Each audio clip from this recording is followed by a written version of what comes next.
O să fie o atmosferă de pauză publicitară, pentru că suntem aici foarte pe scurt. Avem un slot foarte scurt, 20 de minute. Am un timer aici care n-a pornit, dar aici a pornit. A pornit și acum și acolo. Discutăm astăzi despre un subiect care sună foarte complicat. Dacă mă întrebați de 3 ori care e titlul prezentării, probabil că nu o să zic același titlu mereu, pentru că sunt foarte multe keywords aici. Dar o să începem cu ceva mai simplu, ca să nu ne complicăm cu subiectul ăsta din prima, așa. Discutăm un pic despre pizza. Mănâncă cineva pizza de aici? Da. Nu acum, ok. În cât? 2 ore? Cam așa, nu? 3 ore. Dar nu vă cred, hai să vedem. Dacă vă gândiți un pic la ultima pizza pe care ați mâncat-o voi.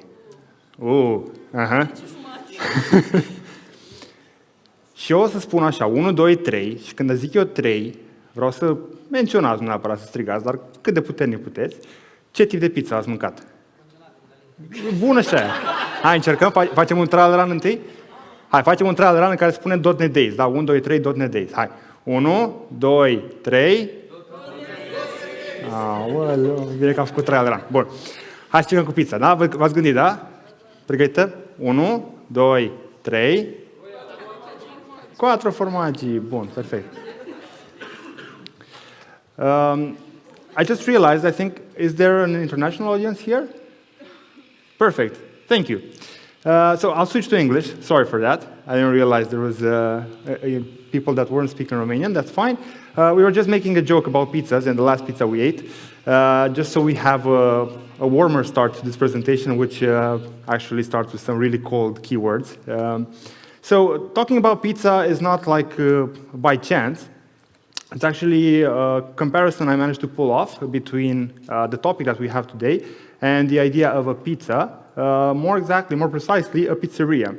So typically in a pizzeria, you have, any other restaurant by that comparison, you have 2 really important aspects. You have the appliances of that place, like a stove, like, I don't know, trays and pans and things like that, and you have the people operating those appliances and that restaurant.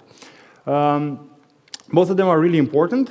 They're key. They don't work one without the other. You'll never want to see a chef that doesn't have a running stove next to them because they're going to be really angry.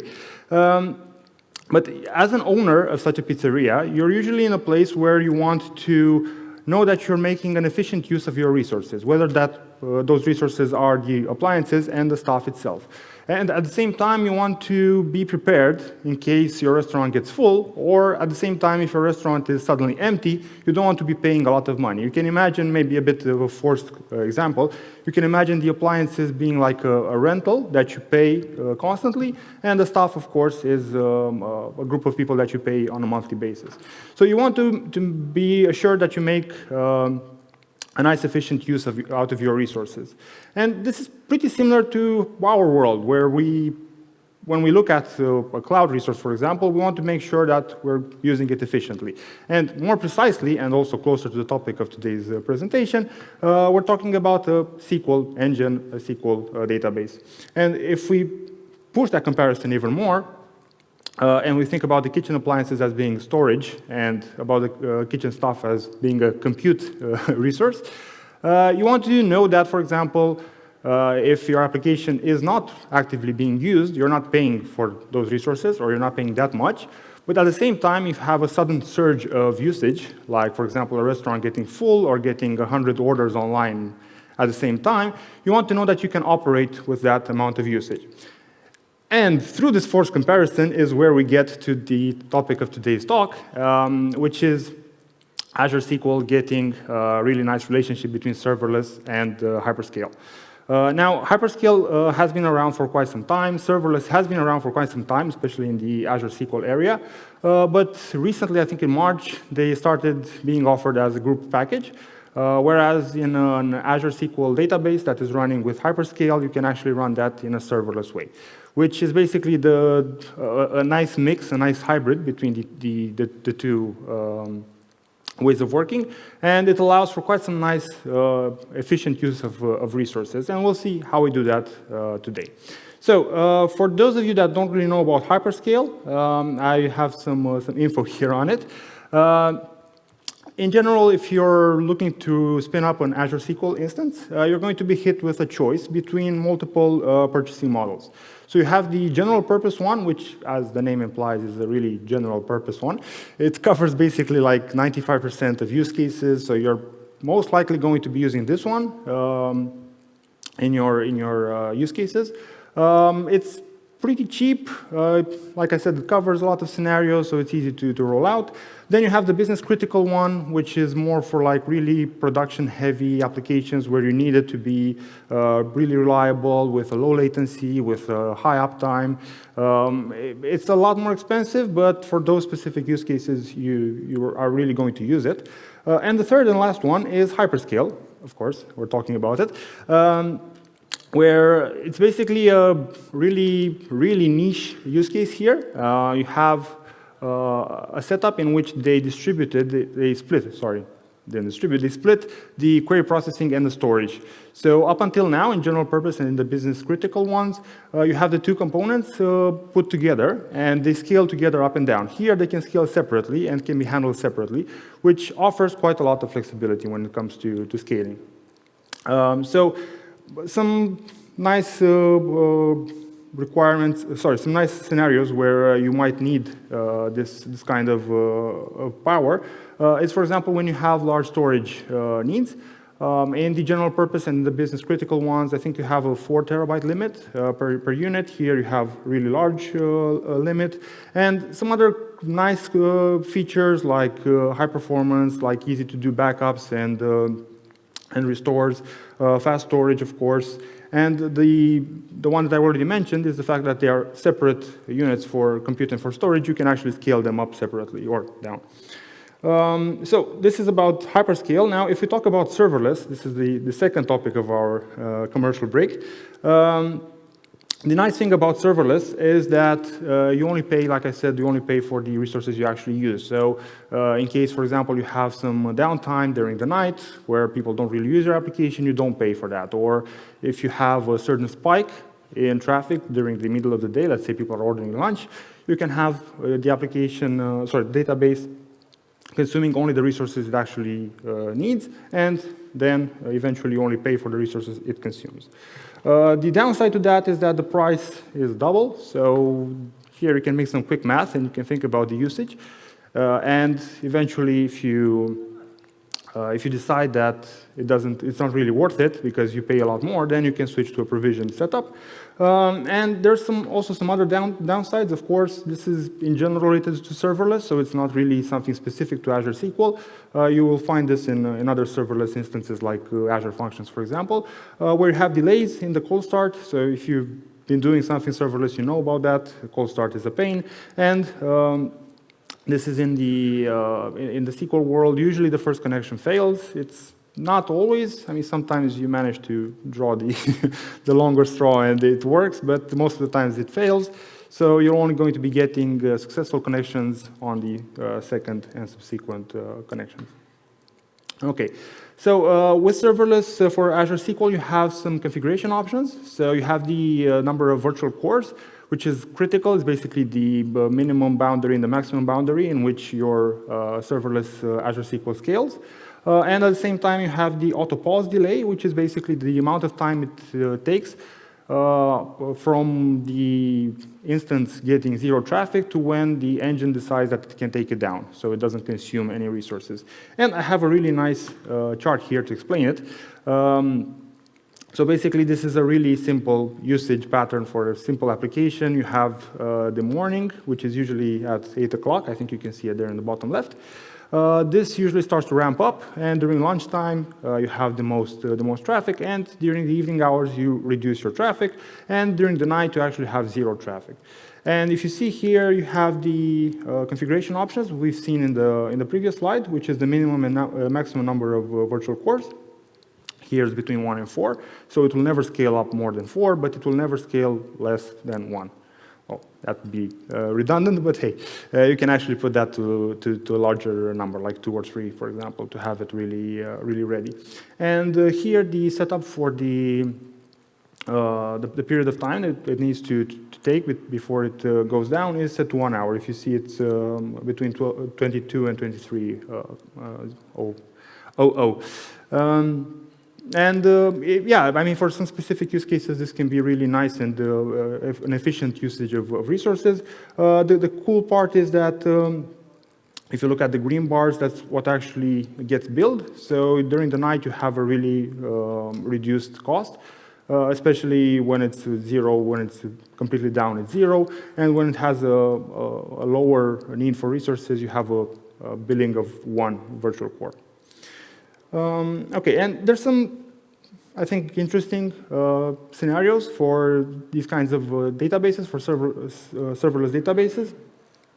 Especially, like I mentioned, the ones where you're not really able to have like a constant usage pattern. I mean, if you think about an application that is global distributed and runs in all the time zones and has constant traffic, yeah, you're not going to need serverless. You're going to be needing a provisioned way of working because, yeah, you have a constant usage of resources. But in case you have periods of inactivity, for example, that makes it a much more suitable approach. Now, since I mentioned the scaling of it, the fact that you can scale it between 1 and 4, for example, in that graph we've seen earlier, it's really easy to do that. You just set it up and it automatically does that, so you don't need external services or you don't need human input to do that. It does that on its own. And at the same time, if you're starting out with a new database, and this is something that I've been doing quite a lot recently, starting up new projects, new prototypes, and things like that, whenever you're hit with a new resource screen in Azure, you have to choose the size or the computational power there. And there's like 50 tiers, and you're like, okay, what am I doing here? What am I choosing? Well, you can start with serverless one, and then you can see the usage for over a period of 2 or 3 weeks, for example, and then you can actually go for a provisioned one where you can actually select the most suitable approach, and there you have the least amount of resources used, the necessary ones, and also the smallest invoice at the end of the month. Okay, so we talked about these two concepts, serverless and hyperscale, separately. I've also put together some use cases, some common use cases where you can think about how they would be used in conjunction with each other. The first one is something related to e-commerce. Here I thought about, for example, let's say a nationwide store. I have quite a few that I'm using that are only specific to Romania. They only cater to the Romanian market and only distribute their goods here. So you can imagine that, for example, during the night they have really limited to actually virtually no traffic at all. So here, such a setup would be really beneficial, but at the same time, they might be offering, for example, at some point, they might be offering some promotions or some Black Friday events, the famous Black Friday blackout on all the websites that we have nationally, or we used to have the blackout, now it's getting better. So in this case, for example, you can really auto-scale everything and you don't have to do anything, you don't have to monitor it really closely. Actually, it takes care of its own life cycle.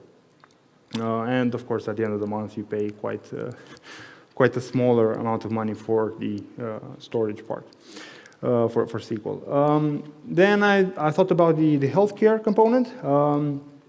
Let's say you have a healthcare analytics platform with a lot of patient data, and you have, for example, doctors that run analysis, they run reporting on it, analytics, but they only do that during their working hours. But the rest of the platform is barely used other than that. So you have like some specific spikes and then maybe some read data that you can output to a cache or something.